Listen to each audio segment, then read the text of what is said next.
Bom dia, pessoal, tudo bem com vocês?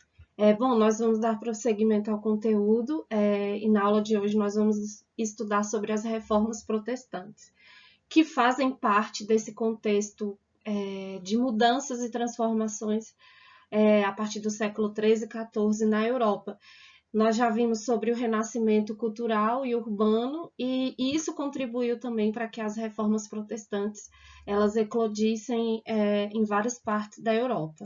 Então, o objetivo da nossa aula de hoje vai ser analisar o contexto religioso das reformas religiosas com vistas aos desdobramentos das religiões contemporâneas e também compreender os movimentos protestantes que é o luteranismo, o calvinismo e o anglicanismo. Para quem quiser, o texto, né, com base, o texto que serviu de base para essa aula está lá na página 199 a 204 do livro. Bom, gente, e como eu já tenho falado para vocês, né, sobre o Renascimento, sobre essas transformações a partir da crise do feudalismo, na aula de hoje a gente vai ver cada movimento, né, que marcou, os principais movimentos que marcaram as reformas religiosas e a contribuição que elas tiveram para a sociedade. Tanto que hoje nós temos o movimento neopentecostal, com as igrejas evangélicas, e isso veio desse período. Então, o que eu quero que vocês entendam é isso, que a Europa ela estava passando por uma série de transformações, certo? E nada mais justo do que ocorrer também uma reforma religiosa por conta de toda a postura que a Igreja Católica tinha na época e que não era mais plausível para a sociedade da época. E aí nós iremos ver individualmente o que foi o luteranismo, o calvinismo e o anglicanismo e todos os atores envolvidos, né? Tanto que eu trouxe aqui as imagens dos principais que auxiliaram e contribuíram para que a reforma protestante acontecesse. E aí, gente, antes de falar individualmente sobre cada um deles, é importante que a gente faça uma contextualização histórica, né, de tudo que aconteceu no período. Então, a gente já sabe que a partir do século XIV, a Europa iniciou um longo processo de transformações sociais, políticas e econômicas após a crise do feudalismo e início do capitalismo comercial. Vários acontecimentos marcaram essa transição para a Idade Moderna que levaram a Europa à formação dos Estados Nacionais e o absolutismo monárquico. A Igreja Católica perdeu parte de sua influência.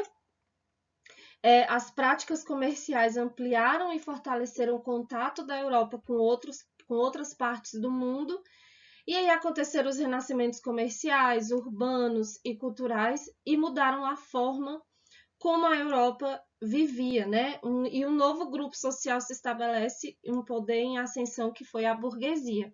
Então, gente, todos esses acontecimentos, né, levaram ao que nós vivemos e conhecemos hoje, né? Como eu tenho falado para vocês, o marco que foi para a ciência, para a humanidade, até para a religião, né? Para tudo, para o ensino, para a educação.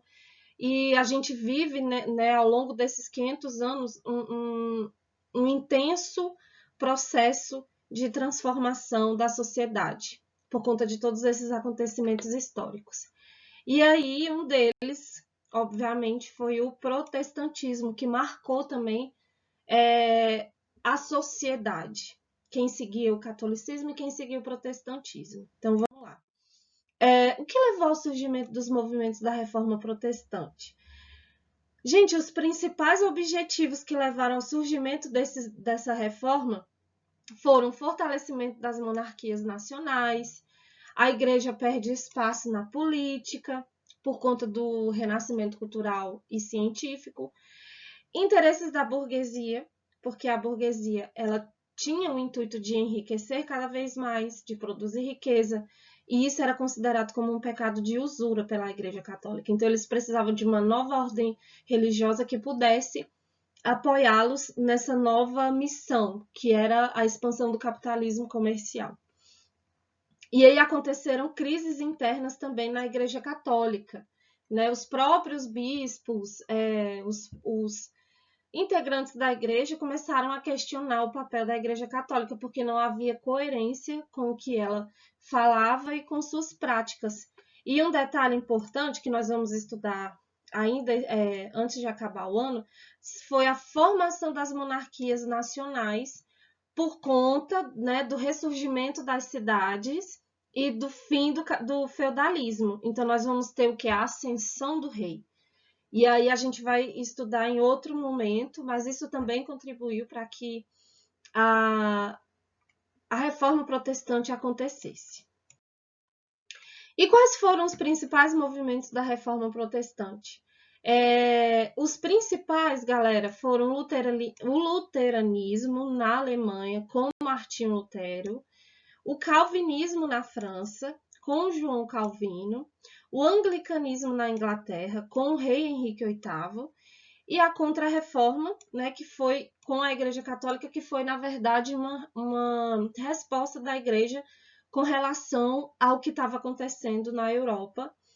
E por conta dos ataques também, de todas as reformas, e todos esses reformadores iam contra a doutrina da Igreja Católica.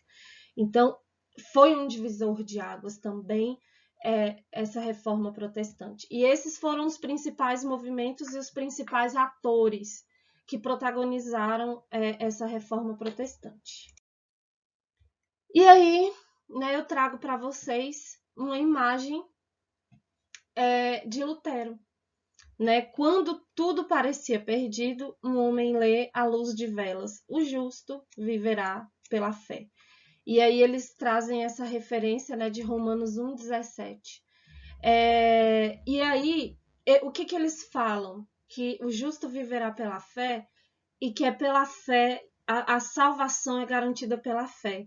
Então, eles começaram a ler a Bíblia, interpretar e chegaram a essa conclusão. Porque a Igreja Católica ela estava vendendo venda de indulgências, né, que é a garantia do céu, né, a garantia de um terreno no céu. Então, a Igreja Católica estava vendendo isso. E aí, esses, né, reformadores, eles começaram a analisar toda a situação e o que realmente a Bíblia dizia, e eles começaram a rebater e questionaram a postura da Igreja Católica, que ela estava modificando o que realmente dizia a palavra de Deus.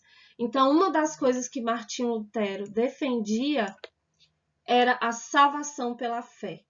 Basta a pessoa ter fé que ela será salva, né? E outros tantos que entenderam que a verdade era mais importante que a própria existência. Então, eles entenderam que a população deveria ter acesso ao conhecimento e à interpretação da Bíblia. E aí, vamos lá. O luteranismo, né, ele foi um movimento protestante que se iniciou na Saxônia, região atual da Alemanha, e foi com Martinho Lutero, né, ele foi o principal protagonista, né? O luteranismo vem de Lutero. E aí a principal crítica de Lutero à Igreja Católica foi a venda de indulgências, né? Que é esse documento que eu falei para vocês, que a Igreja Católica vendia para angariar recursos, e nesse documento constava que a pessoa estaria comprando um terreno no céu. E Martinho Lutero começou a criticar porque não tinha nenhum respaldo bíblico sobre essas atitudes. E aí ele se manifestou publicamente e apresentou as 95 teses, que foram essas teses que rebatiam as práticas da Igreja Católica. Daí ele foi excomungado, obviamente, por isso aconteceu a ruptura com a Igreja Católica. Ele foi, gente, o precursor da Reforma Protestante na Europa. E aí, influenciado por ele, veio João Calvino na França, Rei Henrique VIII na Inglaterra, e então ele foi o precursor. E as doutrinas que Lutero defendia, a salvação era obtida pela fé, ele rejeitou a hierarquia eclesiástica e ele afirmava que todo crente é livre para interpretar a Bíblia. Ele aboliu o celibato e substituiu o latim pela língua nativa nos cultos, ou seja, ele traduziu a Bíblia, que era em latim, para a língua original, né, a língua nativa dele, que era o alemão. E do alemão vieram outras línguas. E Lutero foi o primeiro a traduzir a Bíblia do grego, né, latim, para a língua alemã. E as ideias de Lutero se difundiram por quase toda a Europa. Então, ele foi o precursor do movimento protestante. E agora nós temos o calvinismo, né, que foi liderado por João Calvino, lá na França. Ele foi influenciado por Martinho Lutero, como eu já havia falado para vocês, e o movimento calvinista ele aconteceu na França com João Calvino, óbvio. Aos poucos, ele se distanciou do luteranismo e apresentou suas próprias ideias. A sua doutrina se baseava na predestinação absoluta. O que isso quer dizer? Que a pessoa já está predestinada ao céu.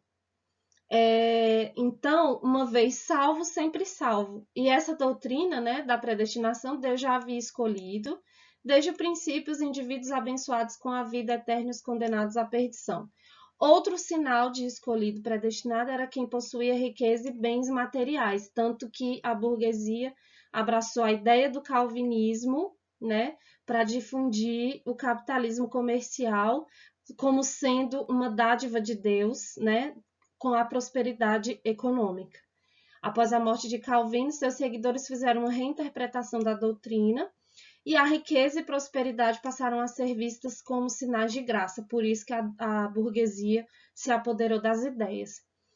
Né? Como eu disse, se apropriou da doutrina calvinista por conta de suas práticas comerciais, porque era mais conveniente para a burguesia seguir a doutrina de Calvino, né, do que da Igreja Católica, que condenava como prática de usura, né, ao pagamento de imposto, o acúmulo de riqueza, etc. Bom, gente, agora nós temos o anglicanismo, né, que foi o movimento que aconteceu lá na Inglaterra e liderado pelo rei Henrique VIII. E ele estava em atrito com o Papa porque ele queria se divorciar, né, de Catarina, sua esposa, para se casar com Ana Bolena, que era uma espanhola. Só que a Igreja Católica condenava o divórcio. E ele, com interesses próprios, né, com interesses particulares e individuais, ele se desliga da Igreja Católica, né, do Papa, e se converte, né, ele se alia ao movimento protestante que estava acontecendo na Europa. Ele também tinha interesses em terras eclesiásticas, por isso que houve esse desligamento.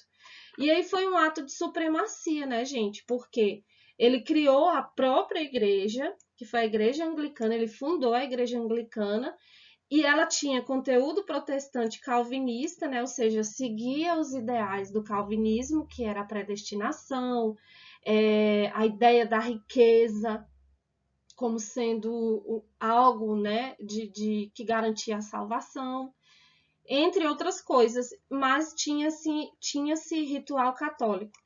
Tanto que o anglicanismo, né, a igreja anglicana, ela é a igreja oficial, né, da Inglaterra, por conta do rei Henrique VIII. Bom, gente, então esses foram os principais movimentos que aconteceram na Europa e que levaram a essa reforma protestante, e um marco também na Europa, que quebraram com toda a instituição católica da época.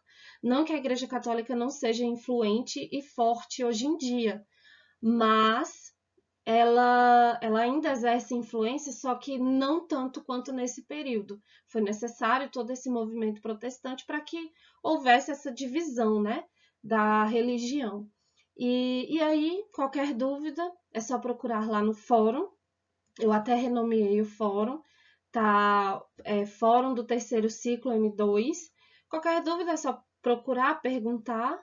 E é isso, galera. Um abraço e até a semana que vem.